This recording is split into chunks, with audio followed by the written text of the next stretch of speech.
అందుకే ఆ ప్రయాణంలో ఆమె ఇంటి నుండి ఆ పట్టిడి పిండి చూసింది, ఆ బుడ్డిలో ఉన్న కొంచెం నూనె చూసింది.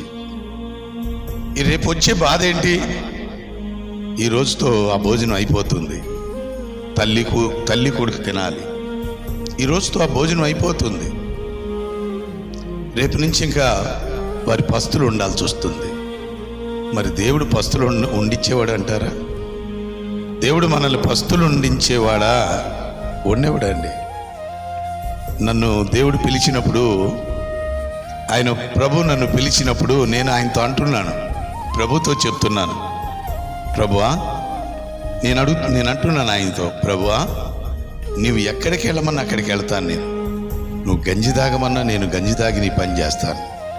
చూసారా, దేవుడు ఎప్పుడూ కూడా నన్ను నా బిడ్డలను గంజి తాగనివ్వలేదు. ఆయన ఒకటే చెప్పాడు, నేను గంజి తాగనివ్వను. ఎందుకో తెలుసా? నేను నీకు సహాయకుడినై ఉన్నా, నిన్ను గొప్ప చేస్తాను. దేవుని బిడ్డలు గొప్పవారు అండి, ఎప్పుడు దరిద్రులు కాదు. దేవుని బిడ్డలు ఎప్పుడూ దరిద్రులు కాదు, దరిద్రులు కానే కాదు. ఒకవేళ నీవనుకుంటున్నావేమో అపవాది మాటలు నమ్మి, నాకేమీ లేదు, నేను ఇల్లు లేదు, నేను దరిద్రురాలి అనుకుంటున్నాము. ఇల్లుంటే నువ్వు దరిద్రురాలు కాదా? ఇల్లుంటే నువ్వు ధనవంతురాలివా? బంగారం ఉంటే ధనవంతురాలివా? ఐశ్వర్య ఘనతలుంటే ధనవంతురాలివా? మరి నీకు యేసు రక్షణ లేకపోతే ఈ ధనమంతా నిన్ను కాపాడుతుందా?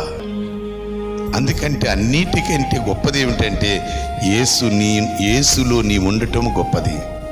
యేసులో నీ ఉన్నావు కదా, యేసులో నీ ఉన్నావు, నీలో యేసు ఉన్నాడు. మనము యేసులో ఉన్నప్పుడు, యేసు మనలో ఉన్నప్పుడు మన గొప్పవారమే. దేవుడే మనలో ఉన్నప్పుడు మనం దరిద్రులము ఎన్నడూ కాదు. ప్రియా తల్లులారా, తండ్రులారా, కుమార్తెలారా గమనించండి.